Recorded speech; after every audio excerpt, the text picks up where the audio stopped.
주일 예배에 나오신 모든 분들을 주님의 이름으로 축복하고 환영합니다.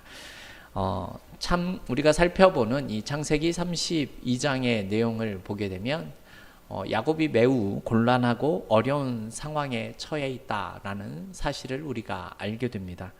야곱이 가나안 땅에 들어서자마자 자신의 형인 에서를 만나야만 했습니다. 사실 이 에서를 만나는 일은 지난 20년 동안 덮어두었었던 그런 문제였습니다. 야곱이 지금 그 문제를 직면해야 했고 그 문제를 해결해야 하는 상황입니다. 그런데 상황이 그렇게 좋질 않은 겁니다. 야곱의 종을 통해 들은 소식이 무엇인가 하면 에서가 400명의 병사를 이끌고 만나러 오고 있다라는 그런 사실입니다.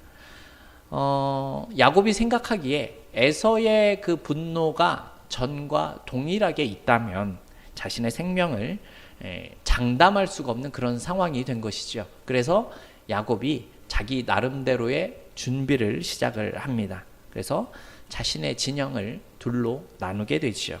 한 진영이 공격을 받더라도 다른 한 진영이 피할 수 있는 그런 구조를 만든 겁니다. 그리고 나서 하나님 앞에 기도하는 모습이 9절에서 12절, 우리 32장 9절에서 12절에서 야곱의 기도가 나오는데요. 사실 야곱의 기도는 여기가 처음이자 마지막으로 등장하는 그런 모습입니다. 지난 20년의 타향살이가 그의 신앙을 어느 정도 성숙하게 하는 그러한 계기가 되었던 걸로 보여집니다. 이렇게 하나님의 도우심을 구하는 야곱이지만 그것으로만 만족하고 안심할 수는 없었던 것 같습니다. 그래서 불안한 마음을 달래기 위해서 어떻게 합니까? 에서에게 많은 예물을 보내게 됩니다. 그래서 야곱은 20절에서 이렇게 말을 하죠. 혹시 나를 받아주리라입니다. 야곱이 혹시라는 말을 쓰고 있습니다. 지금까지 자신을 인도하시고 함께 하셨던 하나님의 은혜에 대해서 알고 있고 하나님의 약속을 기억하고 있지만 지금의 야곱은 혹시라는 말밖에는 할 수가 없는 상황이지요. 여전히 두렵고 여전히 불안하고 여전히 답답한 그런 상황에 놓여져 있습니다. 이런 야곱의 모습을 통해서 왜 야곱은 이렇게 믿음이 없는가, 우리가 이런 생각을 하실 수도 있을 것 같습니다. 하지만 여러분, 우리의 모습도 이와 비슷하다라는 사실을 우리는 인정할 필요가 있죠.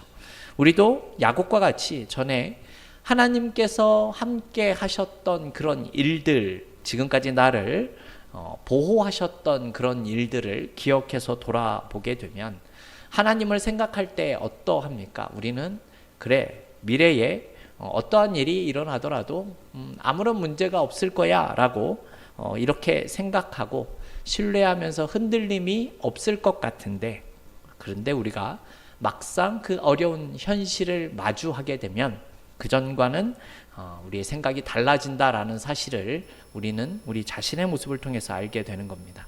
그리고 그것을 통해서 나 자신의 믿음이 또한 얼마나 작고 나의 부족함이 어떠한지를 깨닫게 되는 겁니다. 그래서 여전히 우리는 나는 아직도 연약하구나를 깨닫게 되는 것이지요. 하나님의 살아계심을 경험하게 되면 다른 것은 아무 필요도 없을 것 같고 그것으로 인해서 잘 살아가고 나의 인생에 있어서 많은 어려움이 있다라고 하더라도 그것을 쉽게 이겨낼 것 같았는데 그렇지 못한 것이 우리의 현실적인 모습이다라는 겁니다. 지금 야곱이 에서를 만나는 일도 그러한 것이지요. 하나님의 은혜를 고백하고 하나님의 약속을 기억하고 있지만 여기까지 인도하시고 보호하셨던 그 하나님이 함께 하시고 알고 있다라는 사실을 알지만 지금 눈앞에 보이는 그 현실이 더 큰 문제가 되고 있다라는 것이죠. 이러한 내용 속에서 환경 속에서 오늘 하나님께서 우리에게 주시는 그 교훈의 말씀이 어떠한 내용인지를 우리가 생각을 해보도록 하겠습니다. 오늘 본문 22절에서 24절의 말씀인데요. 우리 22절에서 24절을 같이 한번 읽어보겠습니다. 밤에 일어나 두 아내와 두 여종과 11 아들을 인도하여 야복 나루를 건널세 그들을 인도하여 시내를 건너가게 하며 그의 소유도 건너가게 하고 야곱은 홀로 남았더니 어떤 사람이 날이 새도록 야곱과 씨름하다가 이렇게 말씀하고 있습니다. 야곱은 이제 형을 만나야 하는 상황이지만 형이 어떠한 마음을 가지고 있는지를 알 수가 없는 상황입니다. 아직도 야곱에 대한 복수심과 분노가 여전한지 아니면 야곱이 보낸 그 예물을 받고 마음이 누그러졌는지 야곱은 생사가 달린 문제인데 자신이 이제 더 이상 할 수 있는 일이 없는 상황이 된 겁니다. 불안함이 넘치기 때문에 밤에 잠을 이루기 힘든 상황이었겠지요. 야곱은 그 밤에 가족들을 먼저 이 야복 나루를 건너게 하고 모든 소유도 건너가게 합니다. 그리고는 시내를 앞두고 본인 혼자 앉아있는 상황입니다. 왜 혼자 남았는지에 대한 설명은 나오지를 않았고요. 중요한 것은 야곱이 지금 혼자 남아있다라는 겁니다. 그런데 이때 아주 특별한 사건이 벌어지게 됩니다.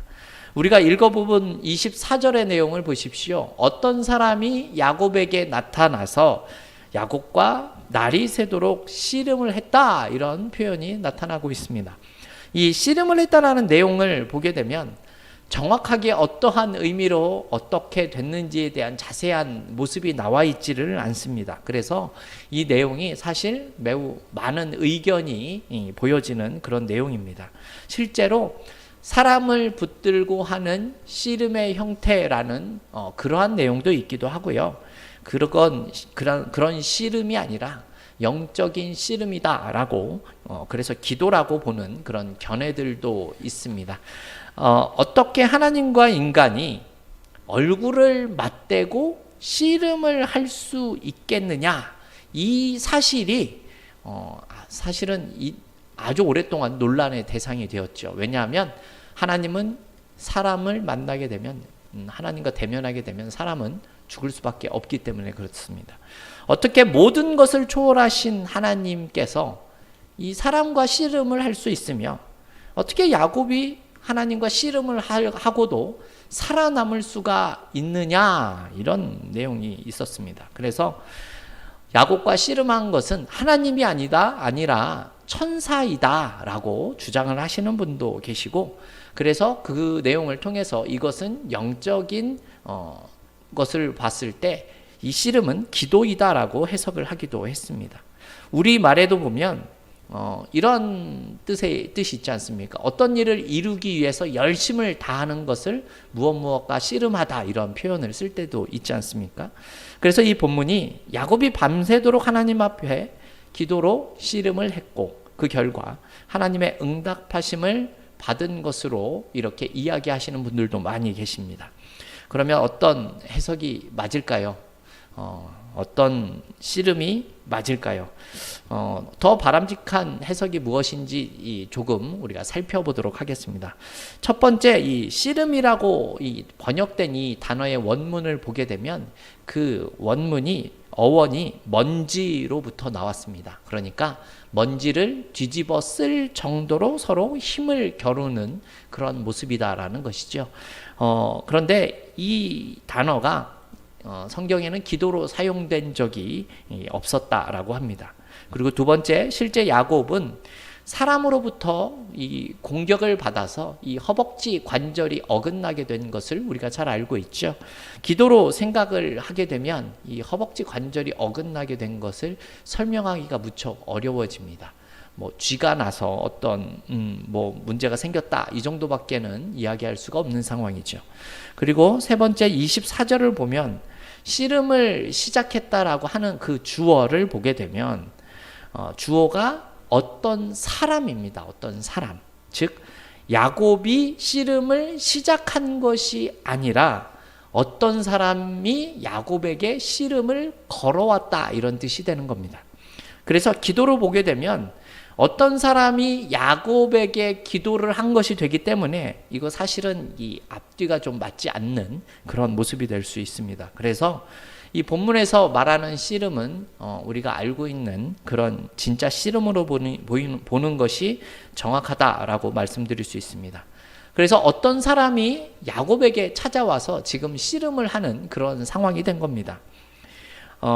그리고 이 사람이 날이 새려고 하자 떠나려고 했는데 떠나지 못하게 한 그 내용을 우리가 볼 수가 있다라는 것이죠. 그래서 이 어떤 사람이 시작한 이 씨름은 그 사람이 야곱을 찾아왔다가 또 다시 떠나려고 하는 것을 보면 이 어떤 사람이 어떤 목적을 가지고 야곱을 찾아왔다라는 사실을 우리가 알 수 있게 됩니다. 그런데 여기서 우리가 중요하게 생각해야 하는 것은요, 씨름을 했다가 아닙니다. 씨름 뒤에 나오는 대화가 훨씬 더 중요하게 여겨지고 있다는 겁니다. 그래서 우리는 이 씨름이라는 것은 이 뒤에 대화가 나오기 이전에 배경으로서만 생각을 하시면 좋을 것 같습니다. 그렇다면 그 대화의 내용이 무엇인지를 좀 살펴보겠습니다. 26절을 보게 되면 이런 말씀이 나옵니다. 제가 읽겠습니다. 그가 이르되 날이 새려하니 나로 가게 하라. 야곱이 이르되 당신이 내게 축복하지 아니하면 가게 하지 아니하겠나이다. 이렇게 말씀하고 있습니다.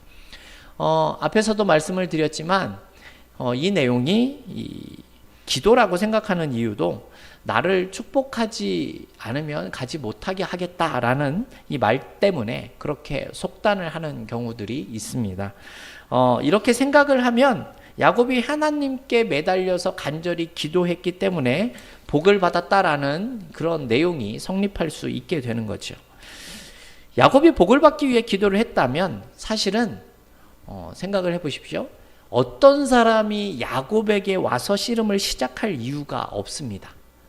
야곱이 그 사람을 찾아가서 씨름을 해야 맞는 것이지요. 이렇게 시작한 씨름에서 야곱이 지금 그 사람을 놔주지 않는 상황이 된 것입니다. 사실 야곱은 하나님께 복을 달라고 간구하지 않아도 되는 그런 상황임을 우리는 다 잘 알고 있습니다. 왜 그렇죠? 왜냐하면 20년 전에 베델에서 하나님이 야곱에게 언약을 해주시고 또 그 결과로서 야곱에게 복을 주셔서 다복한 자녀들을 얻게 하셨고 많은 재물들을 소유하게 하셨고 이제는 그 약속대로 다시 고향으로 돌아가는 과정 가운데 있기 때문에 그렇습니다. 야곱이 하나님의 역사심을 경험하면서 살아가고 있는 것은 사실이지만요, 사실 야곱이 이 하나님의 역사심에 대해서 크게 공감을 하거나 큰 의미를 두고 있지는 않는 것처럼 보여집니다. 이번에 에서를 만나는 사건 속에서도 야곱은 자신이 철저하게 계획을 해서 에서를 만나는 모습이 보여집니다. 하나님의 보호하심을 기대한다라는 그런 모습보다는 자기 자신의 계획과 준비를 더 믿고 있는 그런 모습이 보여지는 것이죠. 이런 말씀을 드리는 것은 야곱이 하나님의 도우심을 받으면서 살아가는 것은 분명합니다. 그렇지만 하나님을 간절히 의지하는 모습이 아직까지는 보여지지는 않고 있다라는 겁니다. 야곱에게 하나님은 자신의 목숨을 걸고 그 하나님을 믿어야 할 존재다라기보다는 자신을 도와주시는 분 정도로 생각을 하고 있는 것 같습니다. 아직도 하나님께서 나 자신의 주인이 아니라 내 인생을 서포트 해주시는 그런 분으로 생각을 하고 있다라는 것이죠. 그래서 에서가 400명을 이끌고 오는 상황에서도 자신의 목숨이 위태로워졌다라고 생각하여서 형에게 줄 선물을 여러 차례 나눠서 하인에게 보내주죠. 그래서 에서가 그 하인에게 이것이 무엇이냐라고 물어보면 이렇게 답하도록 시킵니다. 그 내용이 무엇입니까? 이것은 주의 종 야곱이 자기 주 에서에게 보내는 선물입니다 라고 이렇게 말하도록 시킵니다. 어떤 표현을 쓰고 있습니까? 본인은 종, 에서는 자기의 주인이라는 표현을 써서 하인에게 그렇게 시킵니다. 선물을 보냅니다. 그리고 또 선물을 보냅니다. 나중에 아내와 자식들마저 앞세워 보내고 난 후에 야곱이 강 이편에서 홀로 앉아있는 상황이 되는 겁니다. 이 상황 속에서도 야곱은 아직 자신의 계획대로 하는 것이 자신의 인생에 있어서 큰 의미를 가질 수 있다라고 생각을 하고 있는 것이죠. 전부를 잃게 되더라도 지금 자신의 인생의 주인은 자신이다라고 생각을 하는 겁니다. 그래서 하나님께서 내려오셔서 야곱과 씨름을 하는 장면이 나타나는 겁니다. 우리 25절 말씀 같이 한번 읽어볼까요? 25절입니다. 자기가 야곱을 이기지 못함을 보고 그가 야곱의 허벅지 관절을 치매 야곱의 허벅지 관절이 그 사람과 씨름할 때에 어긋났더라. 아멘. 25절에서 이 사람이 야곱을 이기지 못했다라는 내용은 하나님께서 야곱을 이길 수 없었다라는 뜻이 되지 그런 뜻이 아닙니다. 여러분 생각을 해보십시오. 하나님이 사람을 이길 수 없었다라는 내용을 우리는 이해하기가 힘이 들죠. 그렇다면 무슨 뜻이 있는 것입니까? 하나님께서는 야곱에게 무엇인가 뜻이 있어서 지금 찾아오신 겁니다. 그런데 야곱이 항복하는 모습이 보이지 않자 허벅지 관절을 어긋나게 만들어 버리시는 겁니다. 항복하지 않은 야곱이 이제는 허벅지 관절이 어긋난 상태가 되었다라는 겁니다. 이 상태로 떠나려고 하니까 야곱이 이렇게 떠나서는 안 된다라는 사실을 지금 깨닫게 된 것이죠. 그래서 축복하지 않으면 떠나갈 수 없다라고 지금 이렇게 말을 하고 있는 내용입니다. 여러분 생각을 해보십시오. 하나님이 한 인간을 이길 수 없고 하나님께서 한 인간이 가지 말라면 갈 수가 없고 오지 말라면 올 수가 없는 그런 분이시겠습니까? 여러분 그런 분이실 수 없다라는 겁니다. 이런 의미에서 생각을 해보면요. 26절에서 야곱이 내게 축복하지 아니하면 가게 하지 아니하겠나이다 라는 말씀이 이해가 되질 않습니다. 그죠? 여러분 그렇다면 어떠한 뜻이겠습니까? 이런 뜻입니다. 이대로 떠나시면 안 됩니다 라는 뜻으로 이야기를 하는 거예요. 야곱의 말을 보면 자신의 의지대로 하겠다라는 뜻처럼 보이지만 그런 뜻이 아니라 이제는 항복의 의미로서 이야기를 하고 있는 겁니다. 지금 이런 나의 모습 그대로 놔두시고 떠나지 말라라는 겁니다. 지금의 이런 나의 모습을 하나님께서 축복해 주셔야 합니다 라고 지금 그런 뜻으로 말을 하고 있는 내용입니다. 그러자 하나님이 이렇게 말씀하시죠. 너의 이름이 무엇이냐입니다. 야곱이라고 대답을 하죠. 사실 이 질문은 하나님께서 몰라서 야곱에게 물어보는 그런 내용이 아닙니다. 어떤 뜻입니까? 야곱이 자신의 이름을 스스로 이야기하게끔 해서 자신을 생각해 보게 하기 위해서 던지는 그런 질문입니다.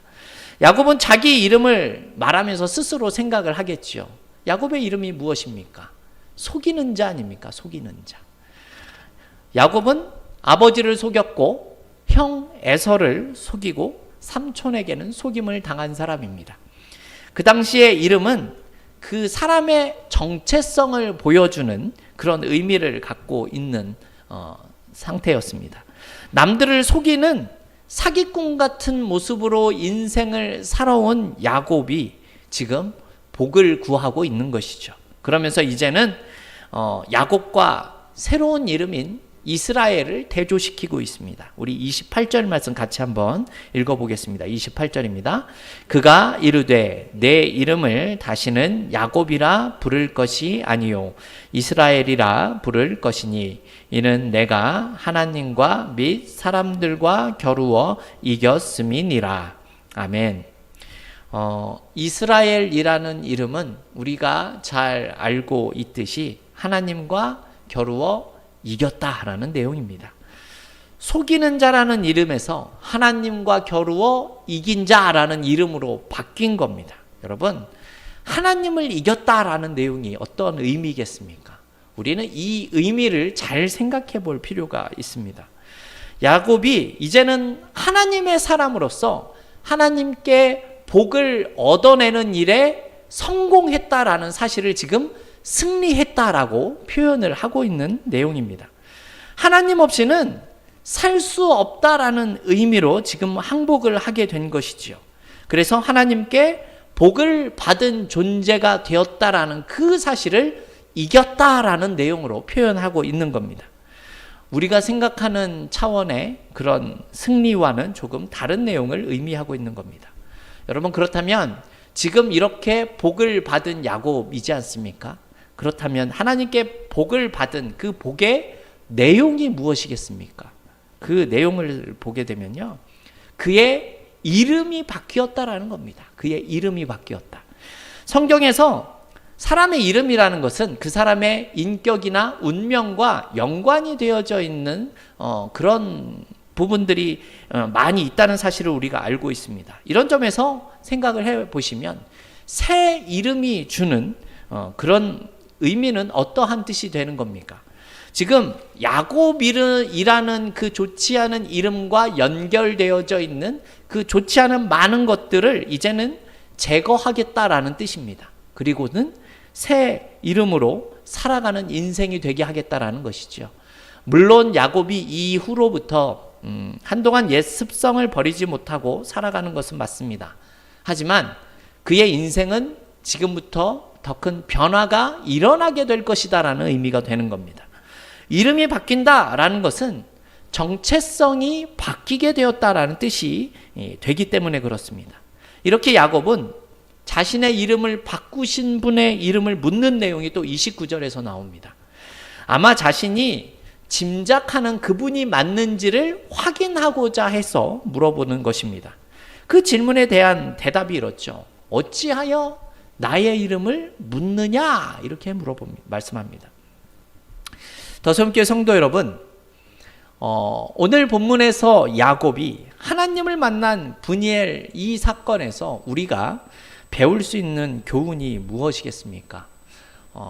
앞서도 조금 말씀을 드렸지만 보통 이러한 이 내용에서 먼저 언급되는 것은 축복을 향한 야곱의 끈질긴 모습을 우리는 배워야 한다, 이런 내용들을 많이 들었었습니다. 밤이 새도록 씨름을 하며 매달렸던 야곱과 같이 우리도 복에 대해서 이런 태도를 가져야 한다라는 것이죠. 물론 우리가 이런 태도를 가지는 것은 맞습니다. 하지만 앞서 말씀드렸다시피 이러한 내용보다 이것은 조금 더 깊은 내용이 있다라고 말씀드리고 싶은 겁니다. 오늘 본문의 초점은 사실 야곱이 아니라 하나님 입장에서 보게 되면 우리가 알고 있는 내용과 조금 다른 의미를 가지고 있다라는 사실을 우리가 깨달을 수 있다는 것이죠. 여러분, 야곱이 에서를 만나기 전에 초조하게 밤을 보내고 있을 때 하나님이 야곱을 찾아오신 겁니다.